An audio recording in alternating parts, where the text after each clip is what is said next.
Gracias, Carlos. A continuación, se leerá un pronunciamiento firmado por diversas personalidades del ámbito artístico e intelectual, así como por organizaciones sociales, civiles y políticas, en voz de el compañero Daniel Jiménez Cacho y después por el compañero Gerardo Mesa de la Organización Popular Francisco Villa de Izquierda Independiente. Adelante. Muy buenas tardes.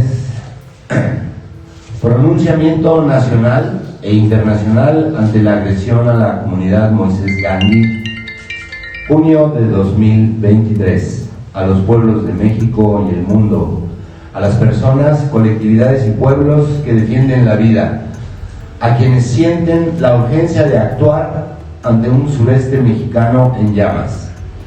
Este día, en este momento, México está al límite, a ese límite que parece siempre lejano hasta que una bala llega de arriba.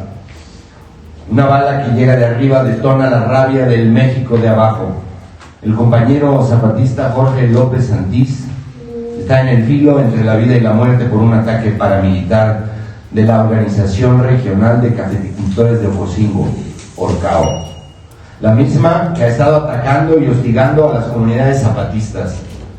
Chiapas está al filo de la guerra civil con paramilitares y sicarios de los diversos cárteles que se disputan la plaza y grupos de autodefensas, con la complicidad activa o pasiva de los gobiernos de Rutilio Escandón Cadenas y Andrés Manuel López Obrador.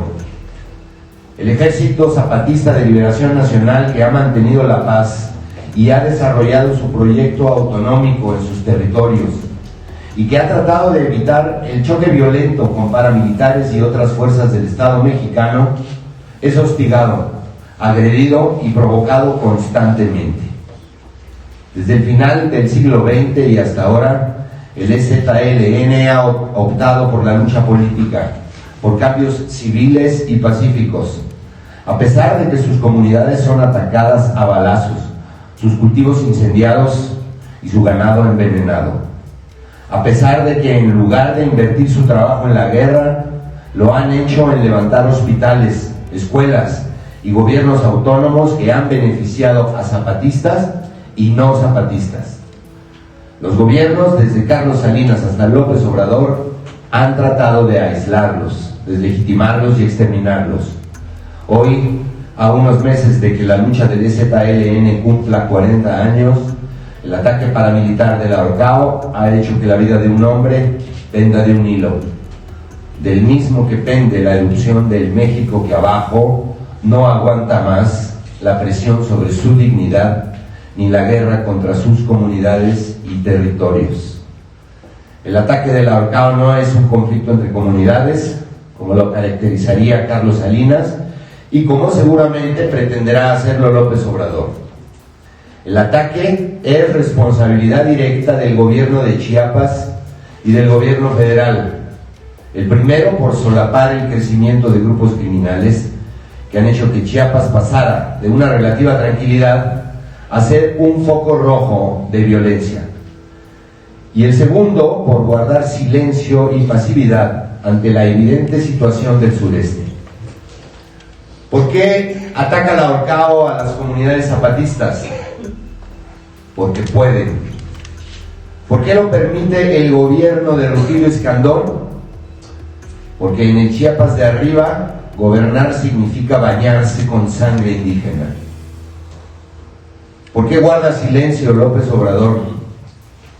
Porque el gobernador de Chiapas es cuñado de su muy querido secretario de Gobernación, Adán Augusto López. Porque como sus antecesores, no soporta que un grupo rebelde sea el referente de esperanza y dignidad, porque necesita justificar una acción militar para limpiar el sureste y por fin poder imponer sus megaproyectos. Asimismo, entendemos este ataque como el resultado de las políticas sociales del gobierno actual por dividir y corromper, destruyendo el tejido social de las comunidades y pueblos de nuestro país, y en particular en Chiapas. Vemos con preocupación que programas como Sembrando Vida, sembrando la envidia, como acaba de mencionar Carlos, que se caracteriza por tener prácticamente el mismo presupuesto que la Secretaría de Agricultura Federal y otros similares, propician la confrontación entre comunidades históricamente despojadas de sus tierras y sus derechos, ya que son utilizados como mecanismos del control político y moneda de cambio para que organizaciones como la Orcao accedan a supuestos beneficios que estos programas brindan, a costa del robo de las tierras recuperadas autónomas zapatistas. Para nosotros es claro que no se trata de un conflicto entre pueblos, se trata de una acción de contrainsurgencia que busca destruir al EZLN y a todas las comunidades y pueblos que siguen luchando por una vida con dignidad.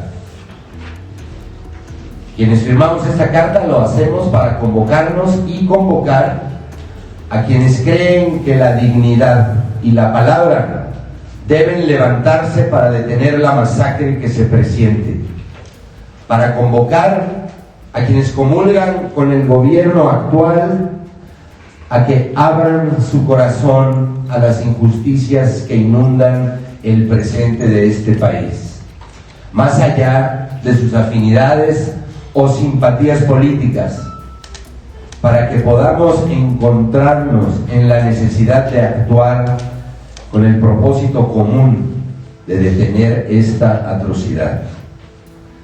Firmamos esta carta porque vemos la urgencia para que se ponga un alto a la violencia paramilitar en Chiapas, porque no hacerlo significa dejar que México se sumerja aún más en esta guerra interminable que lo está despedazando. Exigimos justicia para Jorge López Santís. Exigimos la disolución absoluta de la Orcao. Exigimos que se investigue a profundidad al gobierno de Rutilio Escandón. Exigimos que el silencio de López Obrador deje de ser cómplice de la violencia en Chiapas. Recogiendo las exigencias presentadas por el Congreso Nacional Indígena, demandamos: 1. Que se garantice la salud del compañero Jorge y que se le brinde toda la atención necesaria y por el tiempo que se requiera. 2. Que se detenga el ataque armado contra la comunidad Moisés Gandhi y sea respetado su territorio autónomo. 3. Que sean castigados los autores materiales e intelectuales de estos ataques paramilitares. 4.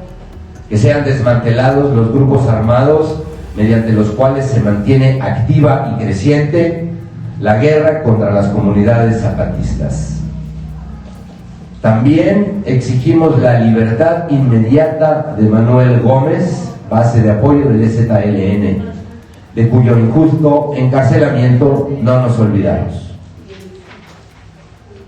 Con el CNI advertimos que la guerra que han declarado a los pueblos originarios guardianes de la madre tierra nos obliga a actuar organizadamente para detener la violencia que crece y para restablecer nuestra conexión y cuidado de la vida. Nos llamamos a manifestarnos en las calles, embajadas y consulados, centros de estudio y lugares de trabajo, en las redes sociales, en todas partes que nos sea posible e imprescindible, en contra de la violencia militar, paramilitar y del crimen organizado, y en defensa de la vida. Nos llamamos y les llamamos a unir esfuerzos para tejer una jornada de acciones dislocadas del 27 de mayo al 10 de junio, con una acción coordinada nacional e internacional el día 8 de junio. Alto a la guerra contra los pueblos zapatistas. Si se toca a uno, a una o a une, nos tocan a todos. Muchas gracias.